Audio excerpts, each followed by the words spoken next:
Bonsoir, bonsoir à toutes, bonsoir à tous. Merci d'être présents ce soir dans cette magnifique salle François Calvet, flambant neuve, en plein cœur de la cité digitale du Soleil, inaugurée, comme le disait Armelle Revel-Fourcade il y a quelques mois par le secrétaire d'État délégué au numérique Cédric O.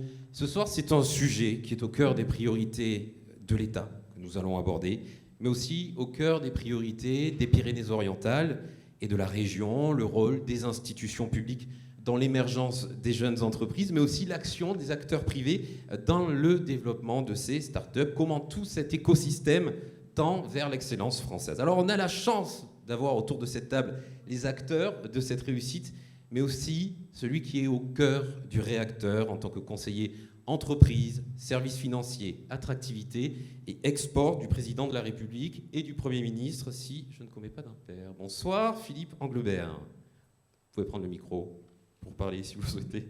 Merci d'être présent. Vous êtes notre invité. Bonsoir. Je vais vous l'allumer. Ça sera... Ouais, il faut appuyer un petit peu dessus. C'est bon. Impeccable. Vous êtes notre invité et surtout notre fil rouge également avec votre livre Les startups en France aux éditions Que sais-je. Alors avant de rentrer dans le vif du sujet, je vais vous poser la question que tout le monde se pose, comme ça c'est fait. Comment ça se passe quand on travaille avec le président de la République ? Tout est dans la phrase « on travaille ». C'est la première qualité, je crois, du président, c'est de travailler énormément et donc d'avoir des équipes qui travaillent beaucoup aussi à ses côtés pour s'assurer que tout ce qu'on veut mettre en œuvre est bien mis en œuvre et toute la politique qu'il souhaite mener soit bien menée. Donc non, c'est quelque chose de très appréciable et dont on peut être fier parce que je pense qu'on essaye de mener des transformations ces dernières années. On a eu également une crise à la fois sanitaire et économique dont on sort, en tout cas je l'espère aujourd'hui, et plutôt de manière réussie. Donc on a le sentiment d'un côté de participer à quelque chose, d'être au cœur du réacteur comme vous dites, et en même temps un sentiment de devoir aussi parce que derrière on a beaucoup de responsabilités, beaucoup de choses à faire pour s'assurer que tout ce qu'on veut faire, notamment je pense aux aides aux entreprises, que tous les tuyaux soient bien branchés pour arriver jusqu'au bout, et donc un devoir assez fort. Ouais. Vous avez vraiment d'influence ? Comment vous pouvez faire bouger les lignes ? Non, mais comment on peut faire bouger les lignes, c'est d'une part toujours être connecté aux entreprises, aux écosystèmes, au plus proche des personnes, des citoyens français, pour s'assurer que tout ce qu'on fait, il y a du bon sens et que tout ce qu'on veut remonter au président soit donc sensé et efficace. Et donc on ne cherche pas à être influent, on cherche à essayer de faire la bonne politique.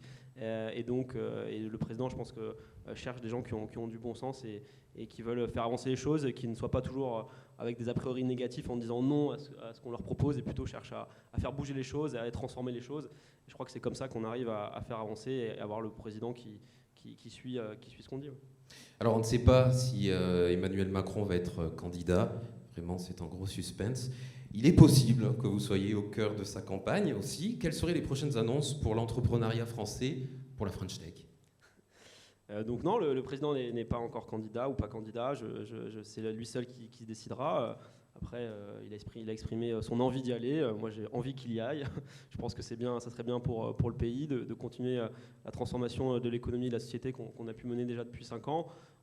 Sur l'entrepreneuriat et la French Tech en particulier, le candidat n'est pas encore président, donc il n'y a pas encore de programme, donc je ne peux pas vous dévoiler de nouvelles choses, mais en tout cas, je pense qu'il y a une volonté d'aller encore plus loin de ce qu'on a fait, c'est-à-dire on a un écosystème startup qui a beaucoup progressé ces dernières années, peut-être quelques chiffres un peu totémiques, comme le nombre de licornes qui est passé, donc le licorne, c'est des entreprises, les startups valorisées plus d'1 milliard d'euros, donc plutôt des succès, qui sont passés de 3 licornes en 2017 à aujourd'hui 26.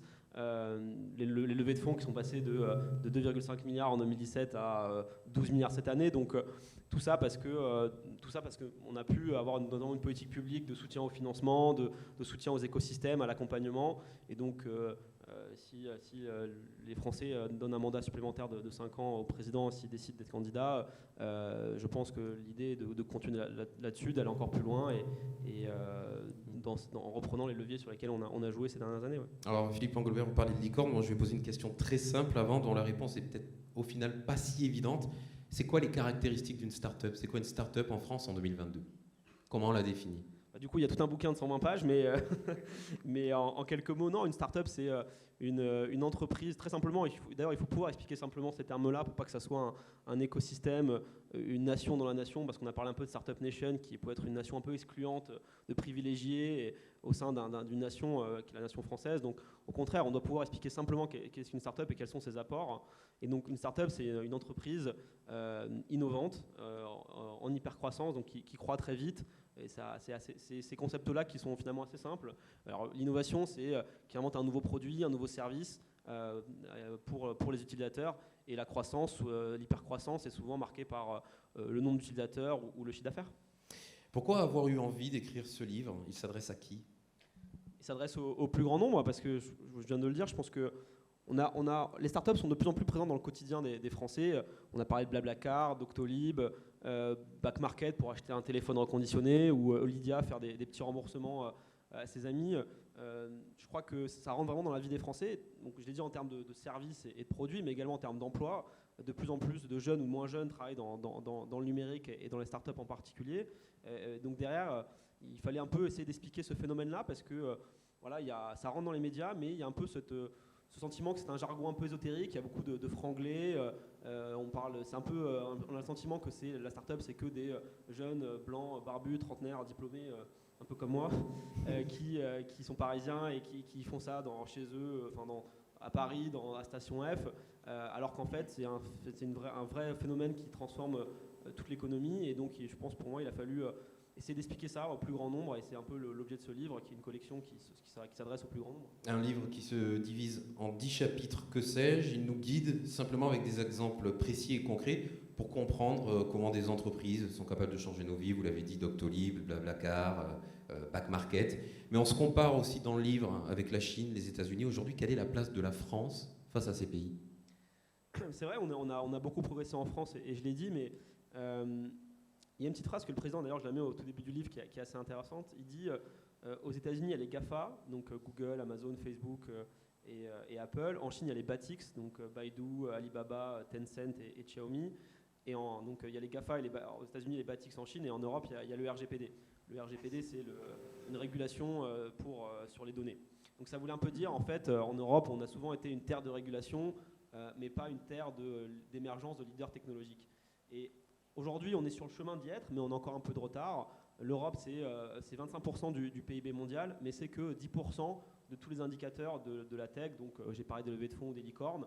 Et donc c'est vrai qu'il y a encore ce décalage entre ce 25% et ce 10%. On n'est pas encore au bon niveau. Et tout notre agenda, et c'est notamment celui de la présidence française de l'Union européenne, d'avoir cet agenda-là, de faire émerger des géants technologiques, des GAFA européens, donc à la fois en France et en Europe. Ces startups qui créent des services, des produits qui s'immiscent dans nos vies, Philippe, est-ce qu'aujourd'hui, on peut encore leur échapper au quotidien? Oui, je pense qu'on n'a pas une ultra-dépendance. C'est vrai que pour la vaccination, du coup, il y a 95% des Français qui sont passés par Doctolib pour prendre rendez-vous. Donc, dans tous les cas, ils ont été beaucoup à l'utiliser. Au-delà de Doctolib, il y a aujourd'hui à peu près 60% des Français qui utilisent au moins un service d'une startup, au moins une fois par mois. Donc, ce qui est vrai, c'est que ça rentre vraiment dans la vie des Français. Est-ce qu'on peut y échapper? Sans doute, on peut y échapper, mais est-ce qu'on a envie d'y échapper? Je pense que les startups, ça fournit aussi des services qui améliorent le quotidien des Français, qui rendent des choses plus accessibles, de l'information plus accessible, qui permettent de gagner du temps, et Blablacar aussi pour des gens qui n'ont pas forcément le TGV juste à côté. C'est un bon moyen de faire du covoiturage et de pouvoir se déplacer, notamment pour les jeunes. Donc on peut échapper, mais je pense que c'est plutôt pas forcément une bonne chose d'y échapper. Merci Philippe Englebert. Vous restez avec nous puisqu'on va commencer cette première table ronde, et nous allons voir que dans cette réussite et cette excellence française, les institutions publiques, ils sont pour quelque chose. Quel est leur rôle dans l'émergence et l'accompagnement des startups? Autour de la table ce soir, Marc Stühlmann, le conseiller régional délégué au numérique pour tous. Nous avons également Christelle Mathieu, directrice opérationnelle, réseau et ingénierie haut de bilan de l'Agence régionale de développement économique ADOC. Nous avons Hélène Bies-Bobo, directrice du développement de l'économie de Perpignan Méditerranée Métropole et directrice générale de l'Agence de développement économique Perpignan Méditerranée Invest. C'est bien dit, c'est pas mal. Et pour terminer, Xavier Bernard-Sens, directeur de l'Eurorégion Pyrénées-Méditerranée. Bonsoir à vous tous. Marc Stühlmann, tant pour moi, Vous pouvez prendre votre micro. Vous êtes le conseiller régional délégué au numérique pour tous. Concrètement, à quoi ça sert un conseiller régional délégué au numérique? Alors, j'ai été élu il y a 6 mois, donc c'est peut-être pas le temps du bilan. En tout cas, je peux vous dire ce que je pourrais impulser ou à quoi ça sert de façon très simple. La question du numérique, c'est pas tellement la question de... Alors, il y a bien sûr la question de la filière du numérique, mais la réalité, c'est que le numérique, c'est l'avenir de toutes les filières. Et que dans cette perspective, on ne peut plus avoir une vision segmentée de l'action publique, domaine par domaine. Les transports, pour prendre les compétences régionales, les lycées, et ainsi de suite. Aujourd'hui, le numérique, il est partout, ça a été rappelé. Et non seulement il est partout, mais en plus, il formate toutes les possibilités d'action publique.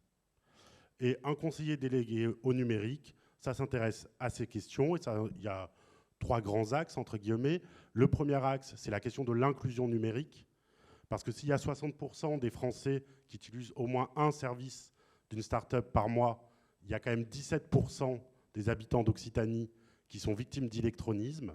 Ça veut dire qu'on a 20%, grosso modo, de notre population qui ne pourra pas utiliser ces services innovants parce qu'ils n'ont pas accès, soit parce qu'ils sont en zone blanche, soit parce qu'ils ont des problèmes d'accès au matériel informatique. Ils n'auront pas accès à ces éléments-là. Et c'est d'autant plus dommage que souvent, ce sont les populations les plus défavorisées et pour qui le bénéfice serait le plus important. Donc ça, c'est mon premier axe. Le deuxième axe d'un délégué au numérique sur une région, c'est de regarder, d'impulser les différentes pratiques, notamment au niveau de la région Occitanie, on a mis en place ce qu'on a appelé le pacte vert, c'est-à-dire l'idée qu'aujourd'hui, toutes nos politiques publiques, elles doivent être tournées autour de la question environnementale et que le numérique avait un rôle très, très important à jouer. Un exemple très simple, aujourd'hui, la région Occitanie, elle fournit à chaque lycéen un ordinateur. Le choix de cet ordinateur, il a des conséquences lourdes, importantes, sur l'environnement. Et quand on choisit un ordinateur qui consomme peu d'énergie, eh bien on s'assure d'avoir un bilan carbone favorable. Notre prétention, c'est de devenir une région à énergie positive. Et donc, toutes nos stratégies numériques s'inscrivent dans cette dynamique-là. Et le troisième point, bien entendu, c'est le plus important, entre guillemets, c'est peut-être pas le plus important, enfin, c'est le plus visible, c'est l'aide à toute la filière du numérique pour permettre à nos champions ou à nos futurs champions d'arriver le plus vite possible sur le marché. Parce que, comme ça a été rappelé, on a les GAFAM en face, on a les BATX, on a 2 systèmes qui ont permis à des startups d'émerger. Mais en Chine, pour le dire de façon très simple et très schématique, et c'est Kang Fung Lee, l'ancien patron de Google Chine, qui le dit, les ingénieurs chinois se sont formés comme des startups de copieurs. Il y avait un produit américain qui arrivait et il y avait 200 à 300 startups chinoises qui naissaient le lendemain pour copier le produit. Et donc la question de la guerre sur le marché, c'était comment on obtient des parts de marché en ayant tous le même produit. Nous, aujourd'hui en région Occitanie, ce que l'on souhaite, c'est d'avoir des innovations, de porter les innovations, de porter des startups qui apportent une vraie plus-value. Et pour ce faire, il faut leur permettre d'accéder très vite au marché. Parce que si elles n'arrivent pas au marché très vite, eh bien, elles prennent le risque d'être copiées ou d'être totalement démodées. Et aujourd'hui, la start-up, le but, c'est plus d'avoir une POC, une proof of concept. Le but, c'est de leur permettre de se développer économiquement et le plus vite possible sur le marché. Et pour cela, la région Occitanie a depuis 5 ans un bras armé qui fait un travail considérable, c'est l'agence ADOC. Je reviens sur votre axe 1, Oui. très rapidement. Vous parlez de ces zones blanches. Qu'est-ce que la région met en place concrètement pour les effacer, ces zones blanches? Alors, on a plusieurs perspectives et je ne vais pas rentrer dans les schémas régionaux et ainsi de suite, mais de façon très simple, on a déjà on aide les départements à résorber les zones sans fibre. On investit régulièrement, on investit avec tous les départements pour permettre de fibrer le moindre petit village de notre région. Ça, c'est le premier élément. Le deuxième élément, c'est de façon plus générale, même si on apporte la fibre, il faut apporter le matériel informatique.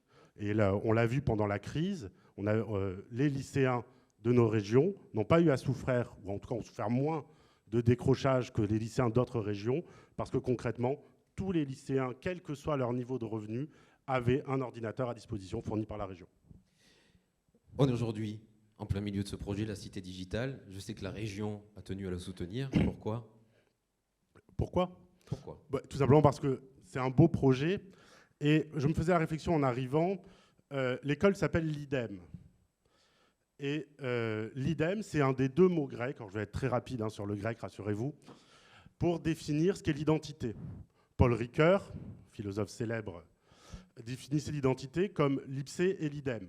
L'idem, c'est ce qui reste de nous, quel que soit notre comportement et nos actions. Finalement, c'est notre ADN.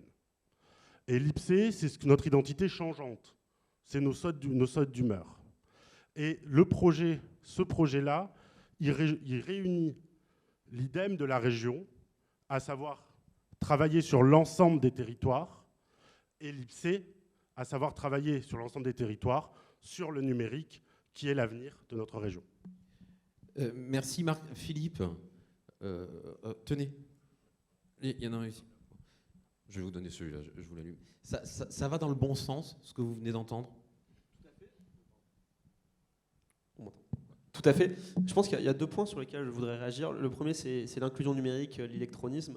Je pense qu'on ne peut pas avoir une politique de soutien aux startups qui bénéficieraient, comme je disais tout à l'heure, à une élite mondialisée, et d'un autre côté, avoir 13 millions de Français qui ne maîtrisent pas le numérique. C'est-à-dire qu'il ne peut pas y avoir ce décalage-là et ce sentiment d'exclusion, alors qu'à la base, la promesse du numérique, c'est une promesse d'opportunité pour tous. Et donc il faut absolument, et c'est vrai, mener toute cette politique de soutien à l'inclusion numérique qui passe évidemment par la connexion, comme vous l'avez dit, et également par, au-delà de la connexion, l'accompagnement pour maîtriser les compétences numériques, les premières compétences du numérique, pour ensuite aller pouvoir faire des processus administratifs, demander des aides. C'est vrai, c'est pendant la crise, on a vu au tout début du premier confinement, on a vu les aides la distribution des aides baisser parce qu'il y avait des personnes qui n'ont pas pu accéder à leurs aides parce qu'elles ne maîtrisaient pas le numérique et qu'habituellement elles se déplaçaient pour y aller. Donc je suis tout à fait d'accord avec ce que vous dites sur réconcilier vraiment ces 2 aspects de la politique de soutien au numérique. Et le deuxième point, vous avez raison aussi, on ne peut pas détacher la question de la transition numérique de la transition écologique. Aujourd'hui, on critique aussi de plus en plus le numérique pour son impact environnemental. Je veux rappeler, vous avez raison de le dire, que en fait, 80% des émissions de gaz à effet de serre liées au numérique sont en fait liées à celles du matériel informatique, donc en particulier les ordinateurs ou les écrans en général. Et donc c'est important d'avoir des efforts qui sont faits en ce sens. Et tous les produits reconditionnés sont aussi très, très intéressants. Et à l'inverse aussi, le numérique peut être un outil au service de la transition écologique. Je viens de dire que les produits reconditionnés, c'est assez important pour réduire l'impact du numérique sur l'environnement, mais c'est aussi un moyen. Enfin, ce que je veux dire, c'est que voilà, c'est un moyen de réduire l'impact du numérique sur l'environnement. Et il y a des startups comme Back Market que j'évoquais tout à l'heure, qui sont un moyen de faciliter l'achat de produits reconditionnés. Il y a aussi d'autres startups qui permettent de réduire la consommation, de réduire les trajets, de réduire le temps passé sur telle ou telle chose. Et c'est aussi faut aussi voir le numérique comme une solution possible pour réduire l'impact environnemental de la société et des entreprises. Merci beaucoup Philippe Englebert, merci Marc Stühlmann. On va passer le micro à présent à Christelle Mathieu. Vous en parliez justement il y a quelques minutes. Vous êtes la directrice opérationnelle réseau et ingénierie haut de bilan de l'Agence régionale de développement économique ADOC. Christelle, ça veut dire quoi tout ça ? Ça fait long sur la carte de visite, c'est ça. Bon, alors, ADOC, c'est l'agence de développement régional. Il y a d'autres agences dans tous les territoires, des agences de développement. Évidemment, notre mission, c'est de mener les plans d'action définis par la région, de les mener avec l'ensemble des entreprises et des EPCI pour leur apporter des solutions, les aider, contribuer à leur développement économique le plus vite possible, le plus loin possible. Donc il y a plusieurs directions, je ne vais pas faire trop long, mais il y a l'innovation, l'attractivité, l'export, les territoires, parce qu'il y a une vraie logique de mailler économiquement l'ensemble des territoires. Et puis, pour zoomer sur la mission qui m'incombe, il y a une logique très forte en Occitanie et qui ne date pas d'hier, d'associer accompagnement des entreprises et financement des entreprises, parce qu'on s'est rendu compte que les financer, évidemment, c'était nécessaire, mais si elles n'étaient pas accompagnées, la pérennité de ces entreprises était mise à mal, et donc il fallait le plus longtemps possible, en tout cas pour les startups qui ont un fort potentiel, essayer driver cette façon de concrétiser l'idée, hein, parce que innover, c'est grosso modo transformer des idées en factures, parce qu'à un moment donné, il faut faire du chiffre d'affaires. Donc on essaie d'accompagner en fait l'ensemble de l'écosystème, parce qu'il y a beaucoup d'acteurs, on appelle ça des développeurs économiques en Occitanie. Et pour vous donner un ordre de grandeur, ils sont à peu près 1000 aujourd'hui. Hein. L'ensemble des structures territoriales qui s'occupent d'accompagner les entreprises, au sens large. Incubateur, pépinière. Voilà, c'est environ 1000 personnes, des personnes physiques. Et là, on rezoome encore sur l'innovation avec des réseaux. Donc il y a des réseaux dédiés à la création, reprise, transmission, des réseaux dédiés à l'innovation. Donc il y a un réseau spécifique qu'on anime qui s'appelle Réseau Innovation, qui rassemble les clusters, les pôles de compétitivité, les centres de recherche, etc., qui sont très, très, très en amont des projets. Et puis le réseau des incubateurs et des pépinières, qui, eux, sont là pour détecter les projets à fort potentiel, innovants, avec des logiques sur l'ensemble des filières. Voilà. Donc notre travail chez Ad-Hoc, c'est d'être en fait les accompagnateurs de l'accompagnement de ces développeurs, de leur permettre d'avoir des outils structurants pour aller plus vite et plus loin dans leur métier. Et évidemment, l'autre casquette, c'est de financer au bout de la chaîne les entreprises qui, elles, ont des besoins. Voilà. Donc mon boulot, concrètement, c'est d'essayer de booster ce binôme-là, accompagnement, financement pour la région et son attractivité. Est-ce que vous êtes en train de dire, c'est que le financement à lui seul ne suffit pas au succès, à la réussite d'une entreprise? Pour certaines, ça suffit. Ça dépend souvent du parcours du dirigeant. On a des serial entrepreneurs qui n'ont pas besoin d'avoir de l'accompagnement. Ils ont déjà suffisamment eu de conseils et de réussite dans leur existence. Mais en Occitanie, l'année dernière, il y a eu 78 000 créations d'entreprises. D'accord ? Là-dessus, je zoome exprès pour vous donner des ordres de grandeur. On estime qu'on a 2% sur ces 78 000 d'entreprises, de projets qui sont qualifiés d'innovants. Mais ça fait quand même environ 2000 projets, 2000 entreprises.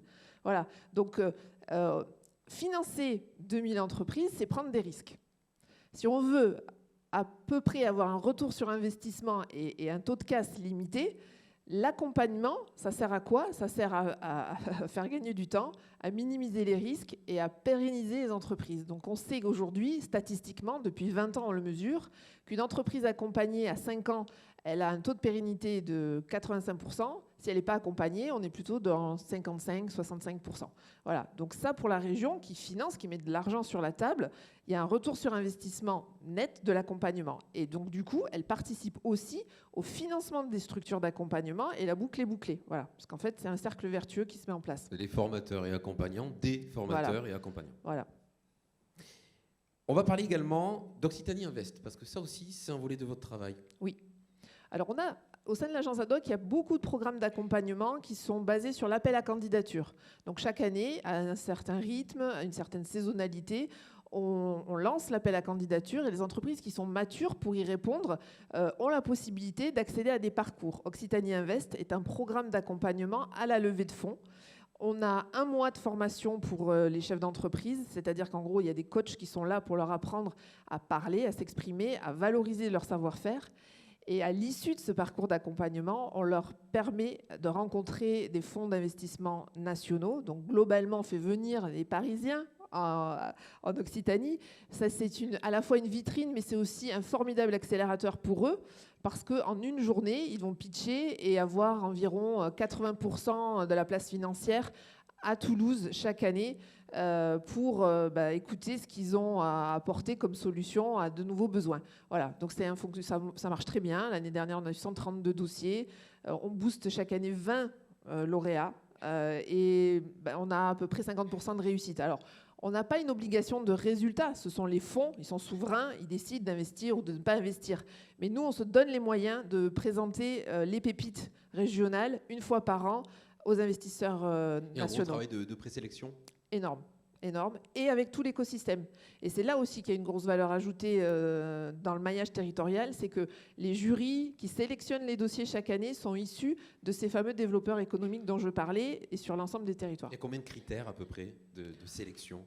Il y a une grille qui est... il y a 5 grands critères. Il y a forcément l'équipe, l'innovation, le marché, la maturité par rapport à ce marché, l'environnement, voilà. Et puis je dirais la qualité du dossier qui a été présenté, parce qu'il voilà, il faut quand même passer du temps à remplir le dossier. Alors, on va quand même essayer de parler de ce soir d'un petit peu tous les aspects de votre travail. Créalia, qu'est-ce que c'est? Alors, Créalia, c'est un fonds d'amorçage qui a maintenant 25 ans, qui est une plateforme initiative à l'origine. Mais en France, sur les plateformes initiatives, il y en a 3 qui sont dédiées à l'innovation. Voilà. Donc, en fait, on sélectionne des projets innovants ou à fort potentiel et on met en fait de l'argent, c'est-à-dire que ce sont des prêts d'honneur à taux zéro, hein, sans garantie. Alors, donc là, vraiment, on prend des risques. C'est un fonds qui est abondé par la région, mais pas que, la Caisse des dépôts à l'époque, et puis des investisseurs privés. Donc on a des entreprises qui mettent de l'argent parce qu'en fait, elles croient dans l'Occitanie, elles croient aux nouvelles pépites, et ça permet en fait chaque année d'avoir une 50aine de dossiers qui sont financés ou cofinancés grâce à Créalia. Voilà. Quand vous voyez cette IT digitale, ce pôle action média, vous êtes sereine Oui. quand vous envoyez des entreprises ici? Ah Vous savez oui, qu'elles oui. vont sortir, elles vont prospérer? Oui. Ouais. Aujourd'hui, on a sur ça, c'est une grande fierté par rapport à l'attractivité, c'est qu'on est capable, sur l'ensemble des départements, de proposer une solution d'accompagnement. Je vais poser une question à Philippe Englebert. Depuis l'Élysée, est-ce que vous percevez ce fort degré d'implication de notre région? Tout à fait. Alors, donc, je ne suis pas uniquement parisien, je suis montpelliérain et ma femme est perpignanaise, ce qui m'amène aussi ici ce soir. Donc, j'ai l'occasion de revenir assez régulièrement ici et même ma femme voudrait qu'on y passe encore plus de temps. Donc, non, je vois un fort dynamisme économique et les Saulieu en est un très fort exemple. Et on voit de plus en plus de très belles startups issues de la région. À Montpellier, par exemple, il y a Swile qui est devenue une licorne et donc qui fait des tickets restaurants dématérialisés. Donc, non, mais je suis très fier de voir dont le que la dirigeant région... est passé par Créalia, mais sur une aventure antérieure. Donc Exactement, voilà, parce qu'il y avait typiquement, là, il a tout fait. Voilà. Voilà. Il y avait Tids avant qui était une autre success story de la région. Donc non, c'est vraiment super ce qui est fait ici et le lieu en est une illustration parmi d'autres de la région. Ouais. Est-ce qu'il y a d'autres régions qui accompagnent les structures dédiées à l'entrepreneuriat comme la nôtre? Je crois qu'effectivement, il y a eu une prise de conscience générale sur qu'est-ce que peut apporter les startups, qu'est-ce que peut apporter l'entrepreneuriat en termes d'emploi et de dynamisme économique dans des régions. Donc il y a des régions plus ou moins avancées, mais c'est vrai que dans l'ensemble, j'ai le sentiment que ça a été quelque chose dont s'est saisi les régions et je pense exactement aussi à la région PACA où il y a aussi beaucoup de dynamisme vers Sophia Antipolis. Voilà, chaque région a un peu ses hubs numériques et technologiques. Donc je pense qu'on peut satisfaire que dans le pays, ce dynamisme est assez transverse et assez d'ailleurs apolitique et que tout le monde se met en ordre de bataille pour en tirer parti. Ouais. Merci beaucoup, merci Christelle Mathieu. Merci à vous. On va passer à présent du côté du département avec Hélène Bies-Bobo. Bonjour Hélène, comment ça va? Est-ce que le micro est allumé? Oui, Impeccable. bonsoir. Hélène Bies-Bobo, vous êtes directrice du développement de l'économie de Perpignan Méditerranée Métropole. Vous êtes également directrice générale de l'agence de développement économique Perpignan Méditerranée Invest. Hélène, en quoi aujourd'hui les Pyrénées-Orientales sont attractives? Alors, en quoi les Pyrénées-Orientales sont attractives? Bon, bien évidemment, déjà, on a des atouts naturels, effectivement, qui sont indéniables. Hein. Je pense que tout le monde les connaît. On a une qualité de vie assez exceptionnelle. Mais au-delà de ces atouts naturels que l'on connaît naturellement, c'est vrai que l'un des premiers éléments d'attractivité que j'ai tendance toujours à mettre en avant, c'est notre positionnement géostratégique. C'est d'ailleurs ce qui a permis d'avoir une puissance de la filière logistique, hein, qui a une filière économique très présente sur notre territoire. Mais c'est aussi certains atouts qui aujourd'hui nous permettent de nous démarquer en fait, dans certains dossiers de prospection sur lesquels nous essayons de nous positionner pour attirer des entreprises sur notre territoire, faire en sorte qu'elles puissent s'implanter chez nous plutôt que dans des grandes métropoles. Et c'est vraiment l'un des premiers critères qui peut rentrer en cause. L'un des autres facteurs d'attractivité de notre territoire, j'ai envie de dire aussi que c'est notre capacité en fait, à pouvoir amener aussi cet accompagnement dont on vient de parler, mais aussi de proximité. Et je pense que le lieu dans lequel nous sommes, voilà, le travail que fait le pôle Action Média est justement en fait, un exemple en fait, de cet accompagnement de proximité qui peut à un moment donné mobiliser en fait, les entreprises autour en fait, d'une force commune. Et aussi en fait leur permettre de rester en fait sur le territoire. Il ne faut pas oublier aussi que nous sommes fiers d'avoir la French Tech Perpignan. Comment vous avez fait pour obtenir ce label ? Alors la French Tech Perpignan, c'est toute une aventure, c'est une belle aventure qui a été menée en fait par l'Agence de développement économique avec tout l'écosystème local et tous les partenaires qui se sont vraiment mobilisés autour de ce projet. C'était une véritable ambition en fait, qui avait été identifiée par l'Agence de développement économique, puisque dès le premier appel à projet French Tech qui était sorti, clairement nous n'étions pas prêts. Nous n'étions pas prêts à répondre et donc nous avons mis en place tout un plan pour pouvoir y répondre.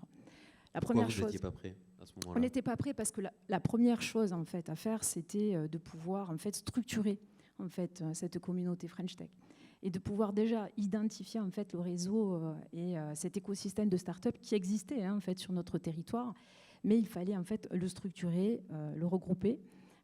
Donc ça a été la première étape à franchir. La deuxième étape, ça a été en fait quelque part de faire ce travail de terrain en fait pour en fait, développer en fait, des événements qui sont un peu marquants, qui nous démarquent aussi des autres, qui nous démarquent des autres territoires. L'un des exemples, qui est une action phare qu'on a pu voir, on a pu voir quelques images, j'ai vu dans le film du pôle Action Média, ça a été la mise en place du train Perpignan-Barcelone, du train French Tech Perpignan-Barcelone-Madrid, sur lequel on a pu mettre en place 4 éditions.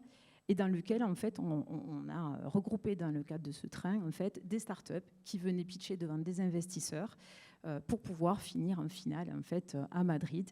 Et l'intérêt, en fait, par exemple, de cette action, c'était encore une fois de mettre en avant notre positionnement géostratégique en regroupant la communauté French Tech Perpignan, la communauté French Tech Barcelone et la communauté French Tech Madrid au départ. Et nous n'étions pas encore, en fait, communauté French Tech. Nous nous positionnons pour le devenir. L'intérêt, c'est que cet événement, il a pris une grande ampleur, il a été relayé de manière importante, également au niveau national.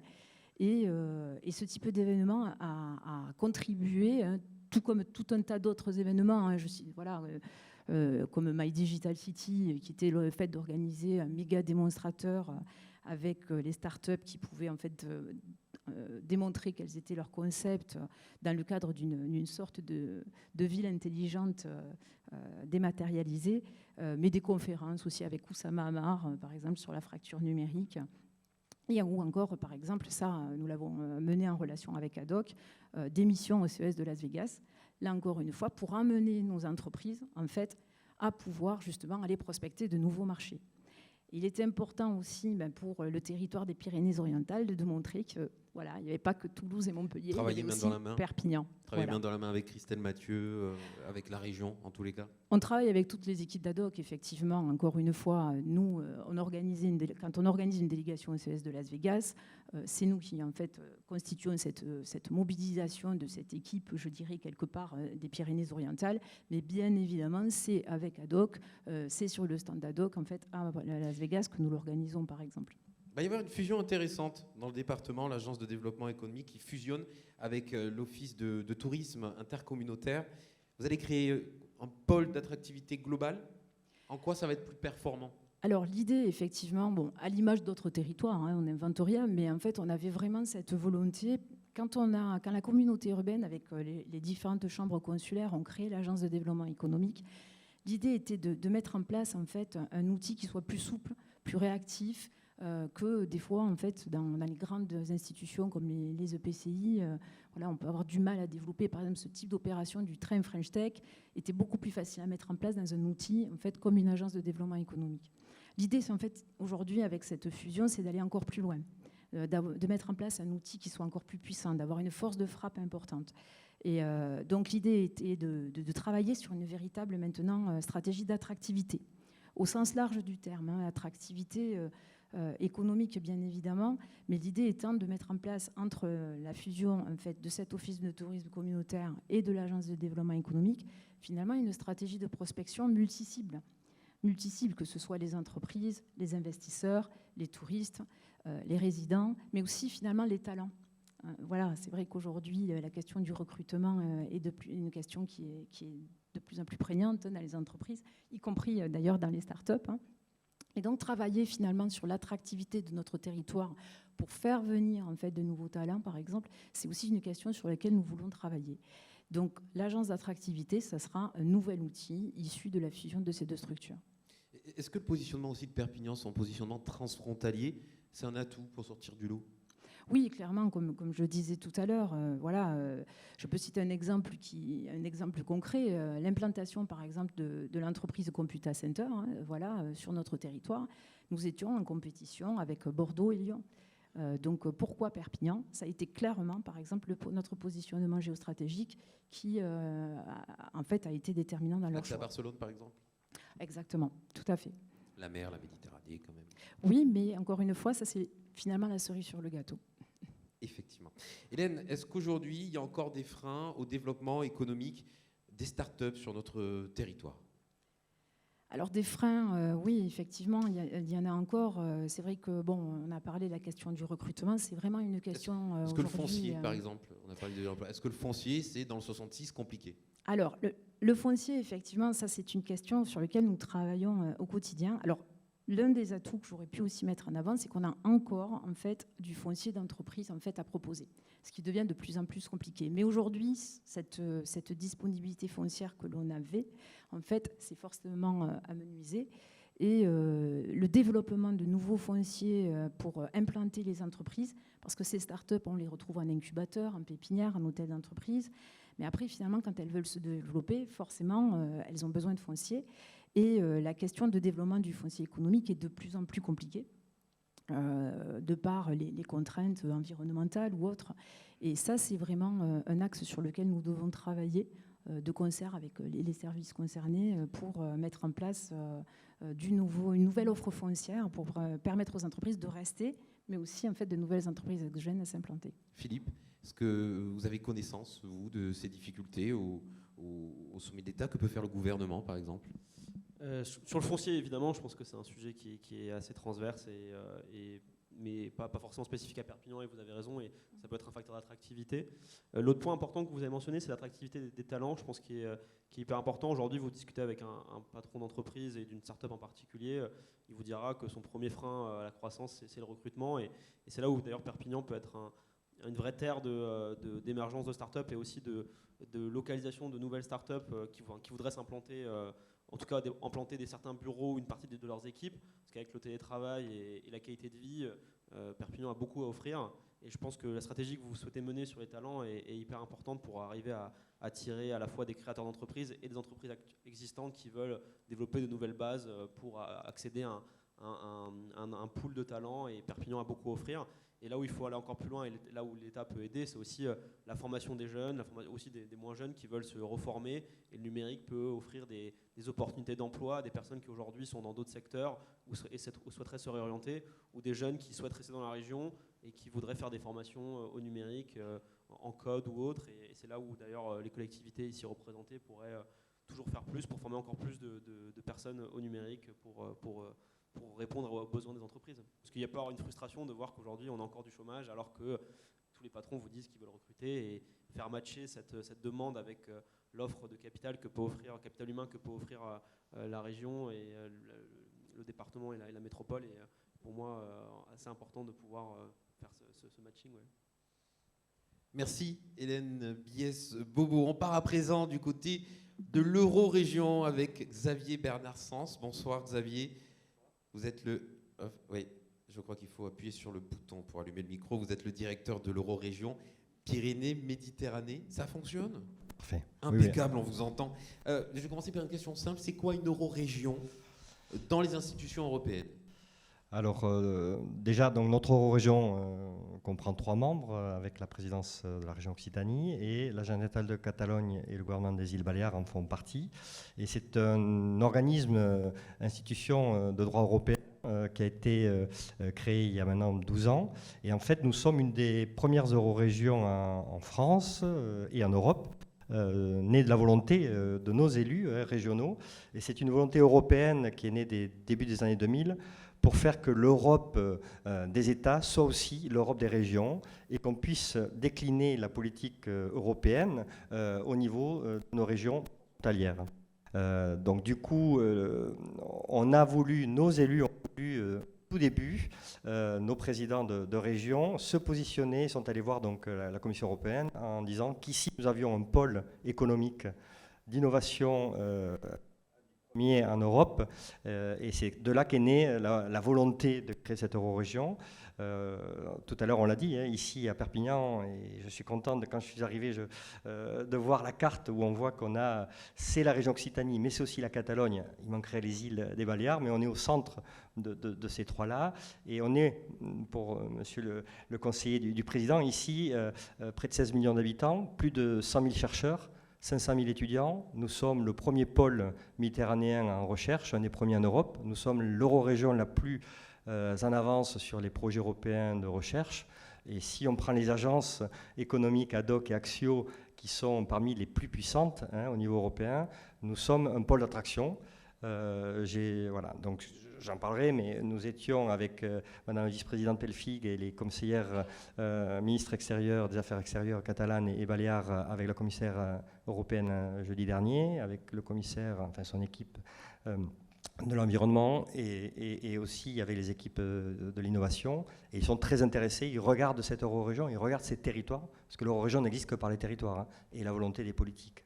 Et ce qu'a dit monsieur l'élu régional, c'est ce qu'on a aussi essayé entre nous trois de partager. Donc on en parlera. Il y a de vrais enjeux stratégiques pour le développement de l'innovation, de collaborer avec les Baléares et la Catalogne. Clairement. Alors, on parlait tout à l'heure de l'écosystème français et puis des GAFA et de la compétition, je dirais, au-delà de l'Europe. Mais avant ça, il faut déjà qu'entre nous, on puisse avoir des synergies et des complémentarités. Alors, certes, l'aérospatiale, qui est une spécialité de la région Occitanie, on ne la retrouve pas en Catalogne. Mais en revanche, vous trouverez des clusters, et le pôle média en est un cas ici, mais aussi sur Aquavalais au niveau de l'eau, ou au niveau de la pêche, ou même les clusters au niveau de la santé sont totalement complémentaires et partagent des stratégies conjointes pour aller chercher, et c'est le cœur du métier de ces clusters et aussi de ces entreprises, aller chercher des financements pour leur innovation. Et pour chercher des financements pour l'innovation, Occitanie est trop petite pour y aller seule. Il faut y aller en Europe ensemble.